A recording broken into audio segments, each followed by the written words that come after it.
2026တောင်မှကျွန်တော်တို့နှစ်တစ်ဝက်ကိုကျော်လွန်လာခဲ့ပြီးအခုချိန်ထိဂျပန် TikTok အကောင့်ကိုဘယ်လိုဖွင့်ရမလဲဆိုတာကိုမသိသေးတဲ့တငယ်ချင်းတွေအတွက်ကိုကျွန်တော်လွယ်ကူရိုးရိုးရှင်းရှင်းနဲ့ Gmail အကောင့်တစ်ခု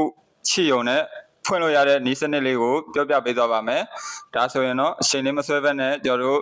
အကောင့်ဖွင့်နည်းလေးကိုကြည့်လိုက်အောင်ခင်ဗျာ။ကျွန်တော်တို့ကဂျပန် TikTok အကောင့်ဖွင့်မယ်ဆိုရင်ပထမဆုံးအနေနဲ့ကိုယ့်ရဲ့ဖုန်းမှာဒီမှာ GPS တင်တော့ဒါမျိုးတွေပွင့်နေရင်ဒါမျိုးပိတ်လိုက်ပါ။ကျွန်တော်တို့ကဒီ location တွေပိတ်ထားမှရမယ်ပေါ့နော်ပြီးလို့ရှိရင်ကျွန်တော်တို့က TikTok ထဲဝင်မယ်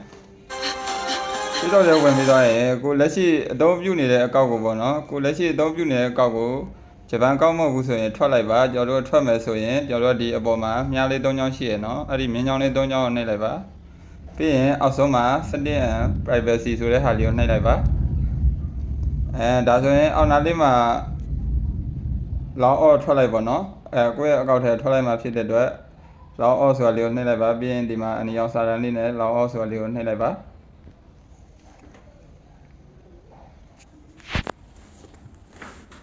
ဒါဆိုရင်တော့ကိုယ့်ရဲ့အကောင့်ကရိုးရိုးဒီမှာဘာမှအကောင့်မရှိတော့တယ်လို့ဖြစ်သွားပြီเนาะဒီဘာမှအကောင့်မရှိတော့ဘူးဖြစ်သွားပြီဆိုရင်ကျွန်တော်တို့ကပထမဆုံးဂျပန်အကောင့်ဖွင့်ဖို့အတွက်ဒီမှာ log in ဆိုတာလေးကိုနှိပ်လိုက်မယ်เนาะဒီနေရာရောက်လို့ရှိရင်ကျွန်တော်တို့ကဒီအပေါ်မှာရှိတဲ့ဟာတွေနဲ့တန်းဝင်ပြဖက်နဲ့ဒီမှာအောက်ဆုံးမှာဆင့်အပ်ဆိုတဲ့စာတန်းလေးရှိရเนาะအဲ့ဒီကနေစပြီးတော့နှိပ်ပြီးတော့ဝင်ရမှာဖြစ်ပါတယ်အဲ့ဒီနေရာမှာကျွန်တော်တို့ကအခုလက်ရှိကျွန်တော်တို့ကဒီဟိုအောက်ဆုံးမှာဒီမှာတွေ့ရလားမသိဘူးကျွန်တော်တို့ကထိုင်းနိုင်ငံမှာရောက်နေတာဖြစ်တဲ့အတွက်ကျွန်တော်ကတော့ထိုင်းလန်လို့ပေါ်နေရပေါ့နော်ကြည့်လို့တကယ်ချင်းတော့မြန်မာနိုင်ငံမှာဆိုရင်ဒီနားမှာမြန်မာလို့ပေါ်နေလိမ့်မယ်အဲ့ဒါလေးကိုကျွန်တော်တို့ကတစ်ချက်ထောက်လိုက်မယ်နော်အဲ့နေရာလေးကိုတစ်ချက်ထောက်လိုက်မယ် location share ရမှာဖြစ်ပါတယ်ဒီကဆက်ပြီးသွားပြီဆိုရင်ကျွန်တော်တို့ကဂျပန်ဆိုတဲ့ဟာလေးကို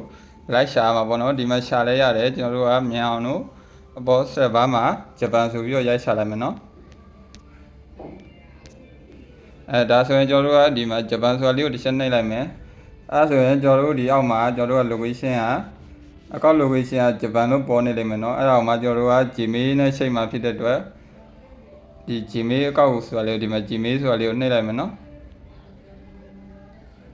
ပြီးရင်ကျွန်တော်တို့ကအသစ်ဖွင့်ထားတဲ့ကိုယ့်ရဲ့ Gmail အကောင့်ကိုနော်တစ်ခါမှမသုံးရသေးတဲ့ Gmail အကောင့်ဖြစ်ရပါမယ်အဲ့ဒါလေးကိုနှိပ်လိုက်တာနဲ့ကျွန်တော်တို့ကဝင်ရောက်တော့မှာဖြစ်ပါတယ်ပြီးရင်ကျွန်တော်တို့ဒီမှာဘတ်တွေထည့်ရမယ်ပေါ့နော်ဒီနေရာမှာကိုယ့်ရဲ့မွေးနေ့အမှန်ကိုထည့်တာအကောင်းဆုံးပါဒါမှမဟုတ်ရင်16နှစ်ကျော်တဲ့မွေးနေ့တစ်ခုခု16နှစ်ကျော်ရမယ်နော်ဒါဆိုရင်ကိုကြိုက်တဲ့ဟာတစ်ခုခုထည့်လိုက်လို့ရပါတယ်ကျွန်တော်တော့မွေးနေ့အမှန်နဲ့ဖွင့်ပြလိုက်ပါမယ်ဒီညမှာဆိုရင်ကျွန်တော်တို့က TikTok ရဲ့အကောင့်နာမည်ရေးရမယ်ပေါ့နော်ဒီမှာကျွန်တော်တို့က Gmail မှာကိုဆိုပြီးတော့ဖွင့်ထားဖြစ်တဲ့အတွက်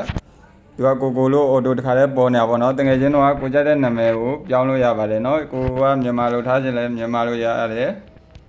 ကိုကြိုက်တယ်လို့ထားလို့ရပါပေါ့နော်ကျွန်တော်ကဂျပန်အကောင့်ဖြစ်တဲ့အတွက်ဂျပန်အကောင့်ဆိုပြီးတော့